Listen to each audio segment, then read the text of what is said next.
Hello friend, तो कैसे हो आप सब। उम्मीद करती हूँ आप लोग बहुत ही अच्छे होंगे। तो फ्रेंड, जैसा कि मैं एक कहानी फिर से लेकर आई हूँ और महाकवि कालिदास जी के बारे में। तो चलिए हम स्टार्ट करते हैं और आप लोग वीडियो को पूरा बात कीजिएगा, तभी आप लोग समझ पाएंगे कि महाकवि कालिदास जी के बारे में बहुत अच्छे से जान पाएंगे। और ठीक है फ्रेंड, तो हम स्टार्ट करते हैं महाकवि कालिदास जी की कहानी। क्या आप कभी यह कल्पना कर सकते हैं कि बादल भी किसी का संदेश दूसरे तक पहुंचा सकते हैं। संस्कृत साहित्य में एक ऐसे महाकवि हुए हैं जिन्होंने मेघ के द्वारा संदेश भेजने की मनोहारी कल्पना की। वे हैं संस्कृत के महान कवि कालिदास जी। कालिदास कौन थे? उनके माता पिता का क्या नाम था? उनका जन्म कहाँ हुआ था? इस बारे में कुछ ज्ञात नहीं है।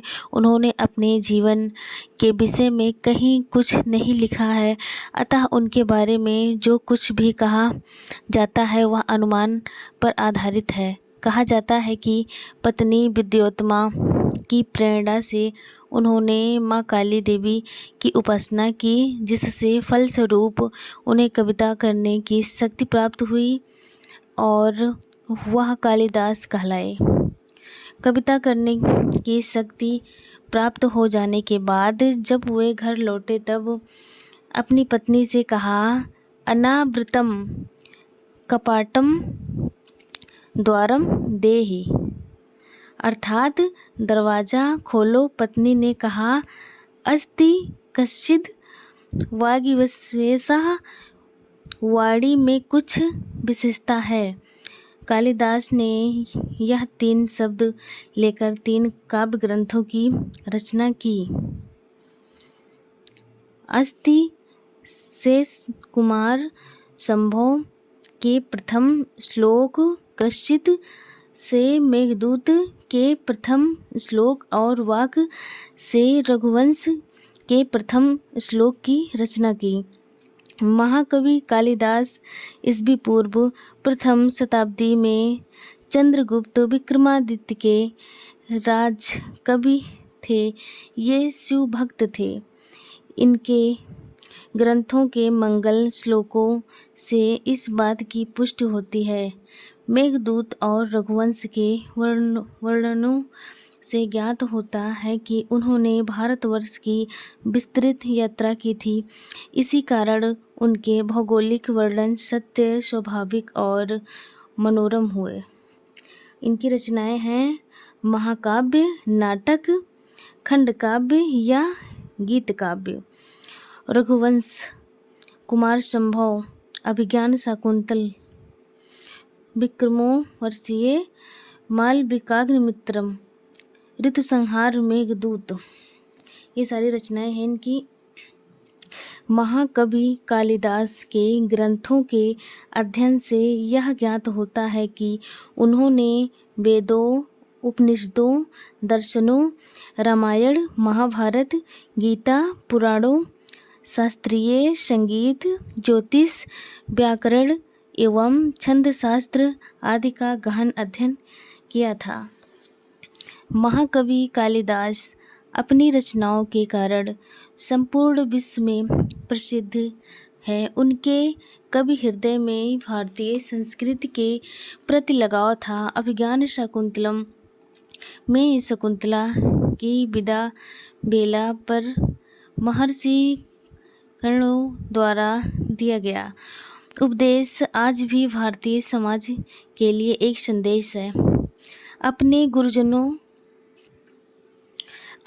गुरुजनों की सेवा करना, क्रोध के आवेश में प्रतिकूल आचरण न करना, अपने आश्रितों पर उदार रहना, अपने ऐश्वर्य पर अभिमान न करना, इस प्रकार आचरण करने वाली स्त्रियां गृहलक्ष्मी के पद को प्राप्त करती हैं। अभिज्ञान शाकुंतल। महाकवि कालिदास का प्रकृति के साथ घनिष्ठ संबंध रहा। वह प्रकृति को सजीव और मानवीय भावनाओं से परिपूर्ण मानते थे। उनके अनुसार मानव के समान वे भी सुख दुख का अनुभव करती हैं। शकुंतला की विदाई बेला पर आश्रम के पशु पक्षी भी व्याकुल हो जाते हैं। हिरणी कोमल कुश खाना छोड़ देती है, मोर नाचना बंद कर देते हैं और लताएं अपने पीले पत्ते गिराकर मानो अपनी प्रिय सखी को वियोग में अश्रुपात आंसू गिराने लगती हैं। अभिज्ञान शाकुंतलम। कालिदास अपनी उपमाओं के लिए भी संसार में प्रसिद्ध हैं। उनकी उपमाएं अत्यंत मनोरम हैं और सर्वश्रेष्ठ मानी जाती हैं। अभिज्ञान शाकुंतल के चतुर्थ अंक में कालिदास ने शकुंतला की विदाई बेला पर प्रकृति द्वारा शकुंतला को दी गई भेंट का मनोहारी चित्रण किया।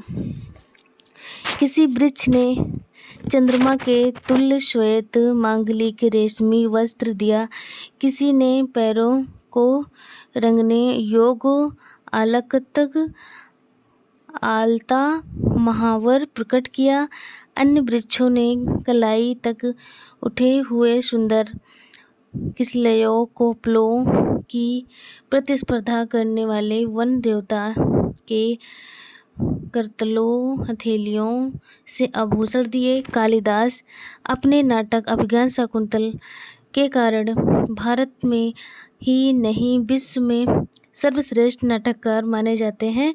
भारतीय समालोचकों ने कालिदास का अभिज्ञान शाकुंतल नाटक सभी नाटकों में सर्वश्रेष्ठ बताया है। काव्येषु नाटक रम्यम तत्र रम्या शकुंतला। संसार की सभी भाषाओं में कालिदास की इस रचना का अनुवाद हुआ है। जर्मनी के प्रसिद्ध विद्वान गेटे अभिज्ञान शाकुंतल नाटक को पढ़कर भाव विभोर हो उठे और कहा, यदि स्वर्गलोक और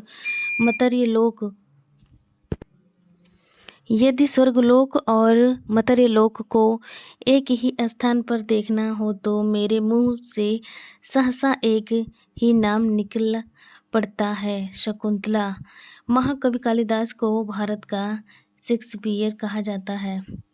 महाकवि कालिदास को भारत का शेक्सपियर कहा जाता है। कालिदास और संस्कृत साहित्य का अटूट संबंध है।